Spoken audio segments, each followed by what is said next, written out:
गांव से अपना जुड़ाव बनाए रखिए और गांव की यादें हमारे साथ ताज़ा कीजिए। हेलो दोस्तों, मैं नीरज जोशी और आप सुन रहे हैं स्टोरी विद नीरज। जहाँ कहानी बस एक कहानी नहीं होती, वो एक सफर होता है जो आपको हंसाता है, रुलाता है और सोचने पर मजबूर कर देता है। तो चलिए आज की कहानी का पिटारा खोलते हैं। दोस्तों, ये हमारी कहानी का भाग 2 है।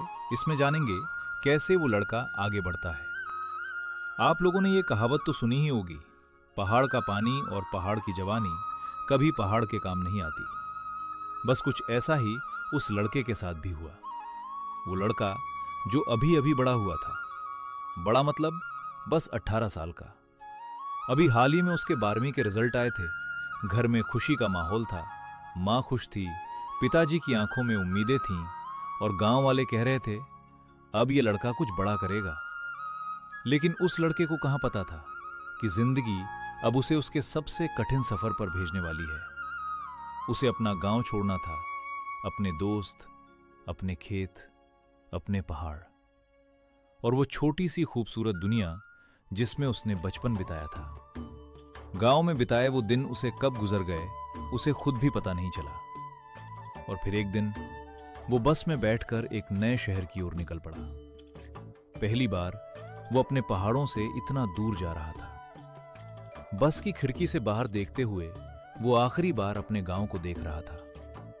वो रास्ते, वो पेड़, वो नदी, सब धीरे धीरे पीछे छूटते जा रहे थे। उस समय उसके चेहरे पर हल्की मुस्कान जरूर थी, क्योंकि उसे लग रहा था कि अब उसकी जिंदगी बदलने वाली है। लेकिन शहर पहुंचने के बाद उसे समझ आया कि सिर्फ जगह नहीं बदली थी, पूरी जिंदगी बदल गई थी। वो शहर जहां हर कोई भाग रहा था, जहां किसी के पास किसी के लिए समय नहीं था। गांव का वो लड़का अब शहर की भीड़ में अकेला खड़ा था। उसे याद आता था गांव का वो सुकून, जहां लोग बिना मतलब भी हाल पूछ लिया करते थे। लेकिन यहां लोग सामने देखकर भी अनजान बन जाते थे। धीरे धीरे उसकी खुशी उदासी में बदलने लगी। रात को जब वो अपने छोटे से कमरे में अकेला बैठता तो उसे मां की आवाज याद आती। फोन पर मां बस इतना पूछती, खाना खाया ना बेटा?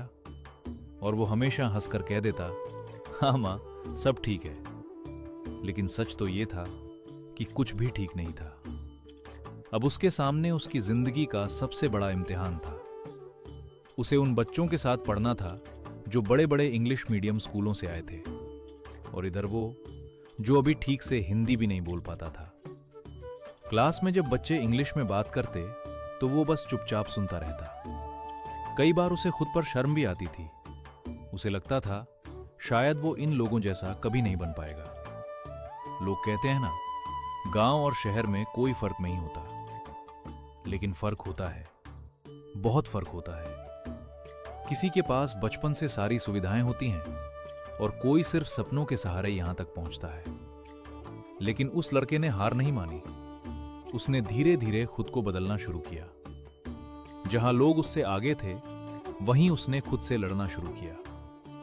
वो घंटों लाइब्रेरी में बैठता, नई चीजें सीखता, इंग्लिश बोलने की कोशिश करता, गलतियां करता। लोग हंसते भी थे, लेकिन वो रुका नहीं, क्योंकि उसे पता था वो सिर्फ अपने लिए नहीं लड़ रहा था, उसके पीछे उसके माँ बाप के सपने थे। पहला सेमेस्टर उसके लिए आसान नहीं था, वो थोड़ा पीछे रह गया। लेकिन दूसरे सेमेस्टर तक उसने खुद को संभाल लिया था। अब वो पहले जैसा डरता नहीं था। धीरे धीरे उसने शहर के बच्चों की बराबरी करना शुरू कर दिया था। लेकिन जिंदगी अभी भी आसान नहीं हुई थी। अब उसे कॉलेज के साथ साथ इंटर्नशिप भी करनी थी, क्योंकि वो जानता था कि घर की जिम्मेदारियां सिर्फ सपनों से पूरी नहीं होती। सुबह कॉलेज, शाम को काम और रात में पढ़ाई।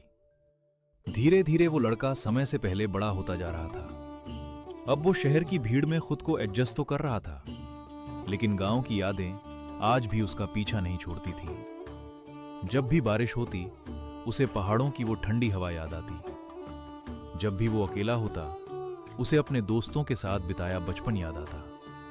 और जब भी जिंदगी थका देती, उसे अपना गांव याद आता। क्योंकि सच कहें तो गांव सिर्फ एक जगह नहीं होता, वो एक एहसास होता है।